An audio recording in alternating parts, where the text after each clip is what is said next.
도다. 아멘. 오늘 우리가 읽은 이 예레미야 애가 2장은요 계속돼서 반복되는 표현 하나가 있습니다. 방금 읽긴 했지만 1절 눈으로 한번 보시면요, 한번 보십시오. 주께서 어찌 그리 진노하사 딸 시온을 구름으로 덮으셨는가. 그러니까 주께서 딸 시온을 구름으로 덮으셨는가, 그죠? 그리고 또 주께서 이스라엘의 아름다움을 하늘에서 땅에 던지셨는가. 2절도 보십시오. 2절도 보시면 주께서 야곱의 모든 거처들을 삼키시고 견고한 성체들을 허물어 땅에 엎으시고, 또 3절도 눈으로 보십시오. 맹렬한 진노로, 생략되기는 했지만 주께서 맹렬한 진노로 이스라엘의 모든 뿔을 자르셨다. 4절도 보시면 그의 노를, 그죠? 주의 노를 불처럼 쏟으셨다. 그죠? 또 5절도 보시면 주께서 원수같이 되어 이스라엘을 삼키셨다. 여러분, 이러한 표현은요 6절부터 또 10절에서도 계속해서 반복해서 볼 수 있는 표현입니다. 여러분, 그럼 최종적으로 지금 1절부터 10절까지 무엇이 계속해서 반복되고 있습니까? 주께서, 하나님께서 누구를 심판하셨다? 지금 남유다를 심판하셨다라는 이 사실이 계속해서 언급되고 있다라는 것입니다. 여러분, 이건 10절까지 동일하게 반복되고 있는 표현인데요, 정리해 보면 예레미야 애가를 쓰는 이 예레미야 선지자는요 남유다의 멸망을 보고 있어요. 남유다의 멸망을 보면서 이 멸망의 한복판에 바벨론이 쳐들어와서 하는 일이 아니라 누가 그 일을 하신 일로 말하고 있습니까? 하나님이 하신 일이다 라고 말하고 있는 게 오늘 본문의 중심 내용이다라는 것입니다. 여러분, 때문에 오늘 본문을 읽다 보면 하나님을 딱 떠올렸을 때 무서운 하나님, 여러분, 이런 이미지가 떠오릅니다. 이런 거죠. 잘하면 상을 주시는 하나님, 못하면 심판하시고 벌 내리시는 게 하나님이다 라고 말입니다. 여러분, 실제로 이런 식의 하나님을 그려가며 신앙생활을 하는 게 우리들의 일반이라는 것을 우리 모두가 아실 것입니다. 그래서 이렇게 말하죠. 내 삶이 뭔가 잘 풀리지 않아. 그럼 우리가 뭐라고 말합니까? 내가 하나님 앞에 뭘 잘못했기 때문에 뭔가를 분명 잘못한 게 있어. 그리고 실제로 또 잘못한 걸 알아. 그렇기 때문에 내 삶이 이렇게 잘 풀리지 않는 거야. 그렇기 때문에 내가 오늘 벌 받는 거야. 여러분, 이런 말들을 왕왕한다라는 것이죠. 여러분, 물론 우리가 하나님 앞에 잘못했기 때문에 우리의 삶에 어려움이 찾아오는 경우도 분명 있을 것입니다. 그러나 오늘 본문은요 우리와 하나님과의 관계가 그렇게 단순한 관계가 아니라고 말해줍니다.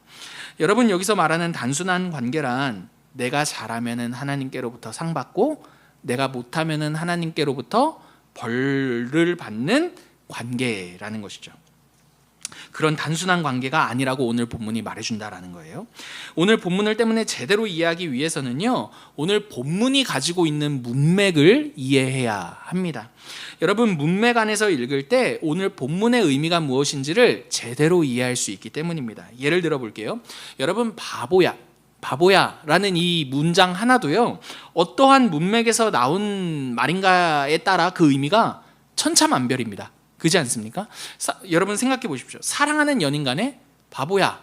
여러분, 이 문맥 안에서 이 바보야라는 문장이 나온다면 귀여운 애교 정도로 봐줄 수 있겠죠. 근데 여러분, 원수 간에 나온 원수라는 문맥 안에서 이 바보야 이게 나왔다면 서로를 비난하는 말이라는 것을 우리가 생각해 볼 수 있을 것이고, 실제로 이 말을 듣는 상대방이 뚱뚱한 사람이라면 그 사람을 비하하기 위한 의도로 하는 말이라는 것을 우리가 알 수 있을 것입니다. 무슨 말이냐면 같은 문장이라고 하더라도 문맥 안에서 그 의미가 천지 차이로 달라질 수 있다라는 것이죠. 오늘 우리가 읽은 이 본문도 마찬가지입니다. 여러분, 하나님께서 남유다를 심판하셨다라는 이 메시지는요 문맥이 필요한 메시지라는 거예요. 그럴 때 비로소 이 의미가, 하나님의 심판이라는 이 의미가 무엇인지 제대로 알 수 있기 때문입니다. 여러분, 때문에 가장 근접한 문맥부터 살펴보아야 하는데, 이 하나님의 심판을 이해하기 위해서 가장 근접한 문맥은요 예레미야 애가 1장 8절입니다. 우리 같이 한번 읽어보실까요? 예레미야 애가 1장 8절, 우리 상반절까지만 읽어보겠습니다. 같이 읽어보십시다. 시작. 예루살렘이 크게 범죄함으로 조소거리가 되었으니. 여러분, 오늘 하나님께서 남유다를 심판하시는 이유가 무엇입니까? 남유다가 하나님 앞에 무엇을 지었다? 죄를 지었기 때문입니다. 여러분, 여기까지만 보면요, 이는 단순히 남유다가 지은 죄에 대한 보응 정도로 하나님의 심판, 오늘 본문에 등장하는 하나님의 심판을 읽을 수 있을 것입니다. 근데 여러분, 이보다 더 큰 문맥이 존재합니다. 이 이스라엘이, 이 남유다가 하나님 앞에 범죄했다라는 이 내용을 이해하기 위해 더 큰 문맥을 또 우리가 보아야 하는데, 그 문맥이 무엇이냐면 출애굽기 19장 5절과 6절입니다. 제가 읽어드릴게요. 출애굽기 19장 5절과 6절입니다. 하나님께서 이스라엘 백성들을 애굽으로부터 건져내신 이후에 이스라엘에게 십계명을 주시면서 이런 말씀을 하시는 거예요. 이렇게 말씀하십니다. 세계가 다 나에게 속하였나니 너희가 내 말을 잘 듣고 내 언약을 지키면 너희는 모든 민족 중에서 내 소유가 되겠고 너희가 내게 대하여 제사장 나라가 되며 거룩한 백성이 되리라. 여러분, 무슨 말이냐 하냐면 지금 하나님과 이스라엘, 하나님과 남유다의 이 문맥은요, 더 크고 넓은 문맥으로부터 생각해 봐야 되는데, 그 문맥이 무엇이냐 하냐면 언약 관계라는 것입니다. 계속해서 들어보세요. 여러분, 언약 관계란 무슨 말이냐 하냐면 서로와 서로에게 주어진 책임과 의무를 이행해야만 하는 관계라는 뜻입니다. 여러분, 부부관계 있잖아요. 부부관계가 바로 이러한 언약 관계의 모형입니다. 때문에 여러분, 부부관계에서 서로에게 주어진 책임을 다하지 못했을 때, 그 어떠한 관계에서 책임을 다하지 못했을 때보다 더 큰 비난을 받는 게 부부관계입니다. 예를 들어 볼게요. 여러분, 예를 들어 남편이 아내가 아닌 다른 사람을 만난다라는 것은 여자친구일 때 다른 사람을 만나는 것보다 더 큰 비난과 더 큰 책임을 물어야 하는 자리에 서게 됩니다. 맞죠? 여러분, 이는 아내도 마찬가지죠. 남편을 두고 다른 남자를 만날 경우 남자친구였을 때보다 남편에게 행한 그 일이 더 큰 책임과 더 큰 비난을 받는다라는 것입니다. 여러분, 그럼 생각해 보십시오. 왜 이렇게 부부관계는요, 보통의 관계보다도 더 큰 그 책임과 의무를 이행해야 하는 것입니까? 여러분, 언약 관계이기 때문이에요. 여러분, 하나님과 이스라엘 관계가 바로 그런 관계다라는 것입니다. 하나님께서 이스라엘에게요, 나는 너희의 하나님이 되겠다라고 말씀하셨고 너희는 나의 백성이 될 것이다 라고 말씀하셨습니다. 여러분, 이 말은요, 나는 당신의 남편이 되겠고 당신은 나의 아내가 될 것입니다 라는 말과 동일한 말입니다. 여러분, 이스라엘은요, 애굽에 있을 때 바로의 백성으로만 살아왔기 때문에 그들에게 하나님은요, 바로와는 다른 정말 완벽한 왕이자 하나님이었습니다. 때문에 그들은 기꺼이 하나님을요, 자신들의 왕으로 모시기를 원했고 하나님으로 인정하면서요, 우리는 당신의 백성이 될 거예요 라며 언약을 맺었습니다. 이게 서로에게 주어진 책임과 의무를 이행해야만 하는 언약 관계였다라는 것입니다. 근데 여러분, 우리가 아는 것처럼 이스라엘의 역사 쭉 전반을 보시면 이스라엘이 이 관계를요, 그냥 아무것도 아닌 것처럼 아주 쉽게 깨버립니다. 더 나아가 노골적으로요, 하나님이 아닌 다른 신들을 섬깁니다. 한 번이 아니에요. 계속해서 반복합니다. 더 나아가서요, 심지어 그들은 하나님을 잊으며 살아가기까지 합니다. 그럼 여러분 한번 생각해 보십시오. 여러분, 만약에요, 부부 관계에 있어서 한쪽에서 다른 사람을, 만약에 남편이든 아내든 다른 누군가를 사랑한다라고 한다면, 여러분, 만약에 남편이 다른 여자를 사랑한다라고 한다면, 여러분 혹시 아내 쪽에서 또는 남편 쪽에서 그래, 알았어, 이렇게 쿨하게 말할 수 있는 사람은 아무도 없을 것입니다. 설령 쿨하게 상대를 놓아준다라고 하더라도 그걸 정상이라고 말할 수는 없을 것입니다. 여러분, 부부가 왜 그렇습니까? 부부관계이기 때문이라는 거죠. 물론 아무리 부부관계라 할지라도요, 사람이 가진 한계에서 한쪽이 마음이 식었다면 포기할 수 있습니다. 그리고 보내줄 수도 있을 것입니다. 그러나 여러분, 그럼에도 사랑하는 마음이 있다면 분명 누군가가 나에게 책임을 다하지 않은 그 일을 보았을 때, 아내든 남편이든 그 일을 두고 마음 아파할 것이고요. 어떻게 해서든지 상대의 마음을 돌려보고자 할 것입니다. 마음이 있다면 절대로 쿨할 수 없고 찌질하다 하더라도 그럼에도 불구하고 매달릴 수밖에 없다라는 것이죠. 여러분, 그게 부부라는 관계 안에서 주어진 태도이고 남편과 아내가 서로의 관계에 진심이기 때문에 하게 되는 일이다라는 것입니다. 여러분, 제가 왜 이런 말을 하냐면요, 여러분, 오늘 본문에서 하나님이 심판하시는 이유가 여기 있기 때문이에요. 여러분, 오늘 본문에서 하나님께서 남유다를 심판하시는 이유는요, 관계에 진심이시기 때문입니다. 여러분, 이 관계는요, 일반적인 관계가 아니기 때문이에요. 그냥 너가 날 떠났니? 그래, 가. 이럴 수가 없는 관계가 하나님과 이스라엘, 남유다의 관계였다라는 것이죠. 서로와 서로 간의 책임과 의무가 약속된 언약의 관계였기 때문이다라는 것입니다. 때문에 이스라엘이 하나님을 떠나 다른 신을 섬길 때요, 그 이스라엘과 남유다에 대한 하나님의 심판은요, 여러분, 정당합니다. 왜냐하면 이 관계는요, 보통의 일반적인 관계가 아니기 때문입니다. 그러나 여러분, 이 심판은요, 본문 속 심판은요, 남유다를 죽이고 끊어내기 위한 심판이 아니었습니다. 오히려 이 관계의 진심을 가지고 이 관계를 회복하기 위한 하나님 편에서의 노력이었다라는 거죠.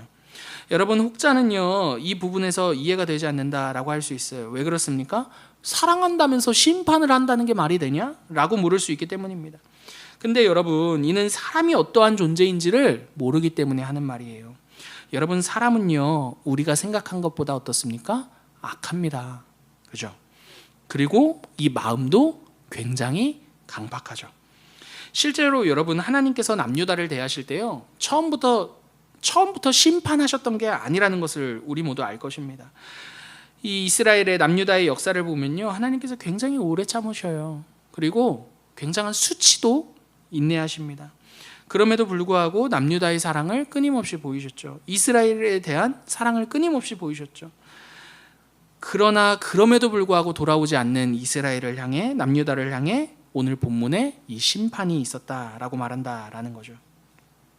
때문에 여러분, 이 역사의 전체적인 흐름을 이해한다면요, 사실 하나님의 심판이 있잖아요. 오늘 본문에 등장하는 이 하나님의 심판도 인내와 수모와 사랑을 벗어난 것이 아님을 알 수가 있어요.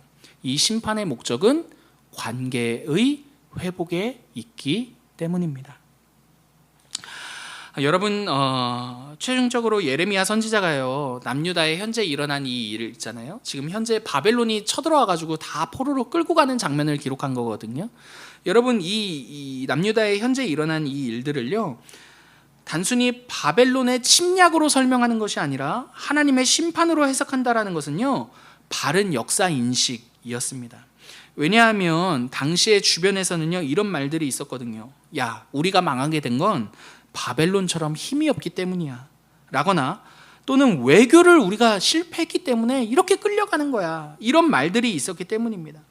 만약에 그러한 주변 말들을 들었다면 남유다 사람들은요, 포로로 끌려가면서도 바벨론과 같은 힘이 없는 자신을 원망하거나 또는 바벨론을 이길 또 다른 힘들을 준비했을 것입니다. 물론 그런 분석도 일리가 있다라고 할 수 있을 거예요. 하지만 그보다 더 큰 그림 안에서 자신들의 역사를 볼 때요, 그들은 분명 자신들이 하나님의 백성이라는 인식이 우선되어야만 했습니다. 이렇게 해석해야 하는 거죠. 우리가 오늘 당하는 모든 일, 바벨론의 포로로 끌려가는 이 일들, 나라가 망하는 이 일들은 그냥 세상에 힘없이 버려진 존재로서 당하는 일이 아니라, 우리가 힘이 없기 때문에 그냥 당하는 일이 아니라, 우리가 무언가에 실패했기 때문에 단순히 당하는 그런 일들이 아니라 하나님의 백성으로서 하나님의 목적 안에서 일어나는 일이야 라고 말입니다. 그게 바로 오늘 우리가 읽은 이 본문의 핵심 내용입니다. 사랑하는 성도 여러분, 오늘 이 시대를 사는 우리도 이와 마찬가지입니다. 여러분, 오늘을 사는 우리의 삶은요, 우리가 힘이 없거나 없어서거나 또는 우리가 뭔가 부족해서 단순히 그렇기 때문에 일어나는 일들이 아닙니다. 여러분, 우리가 겪게 되는 모든 일들은요, 우리가 하나님의 자녀로서 하나님과의 관계를 가진 자로서 일어나는 일들이다라는 것이죠. 그래서 여러분 때문에 아무리 우리 인생 가운데 아무리 좋지 않은 일들이 일어난다 할지라도 다행입니다. 왜냐하면 하나님께서 그 모든 일들을 엮어내심으로써 자신의 선으로 완성하시겠다라는 게 우리를 하나님의 자녀요 백성이라고 관계 맺으시는 그 관계 안에서 일어나는 일들이기 때문이죠. 그러므로 사랑하는 성도 여러분, 우리의 삶에서 일어나는 모든 일들을요, 내가 힘이 없기 때문에, 내가 뭐가 안 됐기 때문에, 내가 뭘 잘못했기 때문에 단순히 이 정도로 이런 피상적으로 이해하고 해석하시는 것이 아니라요, 하나님께서 우리를 자녀로 대우하시는 모든 이 관계 안에서 하나님이 목적하시는 바대로 종국의 모든 것들을 선으로 완성하실 일로서 해석하시기를 바랍니다. 우리가 겪는 일들 가운데 좋지 못한 일들은요, 단순히 하나님 앞에서 잘못했기 때문이 아니라는 것입니다. 그 모든 일들은요, 하나님께서 우리를 하나님의 자녀요 하나님의 백성으로서 다루어 가시는 과정들이다라는 거죠. 여러분, 운동선수가요, 세계적인 선수가 되려고 해도요, 고난이 없이 되는 경우가 있다 없다? 없습니다. 여러분, 상처가 없이 되는 경우도 없습니다. 하물며 하나님께서요, 우리의 인생을 다루실 때 어떻게 아무런 고난도 상처도 없을 수가 있겠느냐라는 거죠. 예전에요, 여러분, 나무를 길러서 이렇게 파시는 어떤 분과 대화를 한 적이 있었습니다. 그런데 그분이 어떤 이야기를 하시느냐 하냐면, 일부러 나무에 큰 상처들을 낸대요. 왜냐하면 상처를 입음으로써 그 나무가 상처를 낸 쪽으로 더 힘을 내서 이게 울창해진대나 나무가 더 건강하게 자라나기 때문에 그렇게 상처를 내준다라고 합니다. 여러분, 이 내용을요, 우리 삶에 직접적으로 대입하기는 물론 어려울 것 같습니다. 왜냐하면 우리가 살면서 상처 입는, 그 상처가 되는 일들을 경험한다라는 것은 굉장히 고달프고 마음 아픈 일이기 때문입니다. 하지만 여러분, 제가 그 얘기를 들었을 때 그 상처가 나무를 더 건강하게 만든다라는 그 말이 여러분 굉장히 좀 위로가 되었던 경험이 있습니다. 그 얘기를 들으면서요. 왜 위로가 되었을까요? 여러분, 저에게도 상처가 분명히 있거든요. 근데 나에게 있는 그 상처도 나를 쓰러뜨리는 게 아니라 나를 어떻게 더 건강하게 세울 수 있는 조건이 될 수 있겠구나 라는 그런 생각이 들었기 때문입니다. 여러분, 말씀을 마치겠습니다. 사랑하는 성도 여러분, 우리의 삶은요, 문맥이 있어요. 어떠한 문맥입니까? 하나님께서는 우리의 하나님이시고 우리는 그분의 자녀다라는 문맥입니다. 여러분, 하나님께서는요, 때문에 우리의 삶에 어떻게 해서든지 자신의 최선을 다하시는 하나님이십니다. 그리고 우리의 삶을 책임지시는 분이세요. 여러분, 우리는요, 그분의 이러한 최선과 책임 안에서 살아가는 그분의 자녀입니다. 그분의 최선과 책임은요, 예수 그리스도를 통해 드러났습니다. 여러분, 예수님은요, 단순히 내가 하나님께 무엇을 한 만큼 받는 존재다, 이 정도의 관계와 존재가 아니라요, 내가 하지 않은 것까지도 하나님의 최선과 책임으로 챙겨내시겠다라는 증거입니다. 그러므로 사랑하는 성도 여러분, 예수 그리스도 안에서요, 우리의 삶을 더욱더 넉넉하게 볼 수 있기를 바랍니다. 여러분, 기억하십시오. 예수님 안에 있는 우리 인생은 절대로 망하지 않습니다. 그리고 안 되는 것도 없습니다. 더 나아가 부족하지도 않습니다. 왜 그렇습니까? 예수님께서 우리를 대신해 망하셨고요, 예수님께서 우리를 대신해 안 되는 자리에 세워지셨고요, 예수님께서 우리를 대신해 부족하게 되셨기 때문입니다. 여러분, 예수 그리스도 안에서요, 이렇게 이미 충분한 인생으로서 우리 각자의 삶을 그럼에도 불구하고 살아내시는, 넉넉하게 살아내시는 저와 여러분 되기를 간절히 기도합니다. 우리에게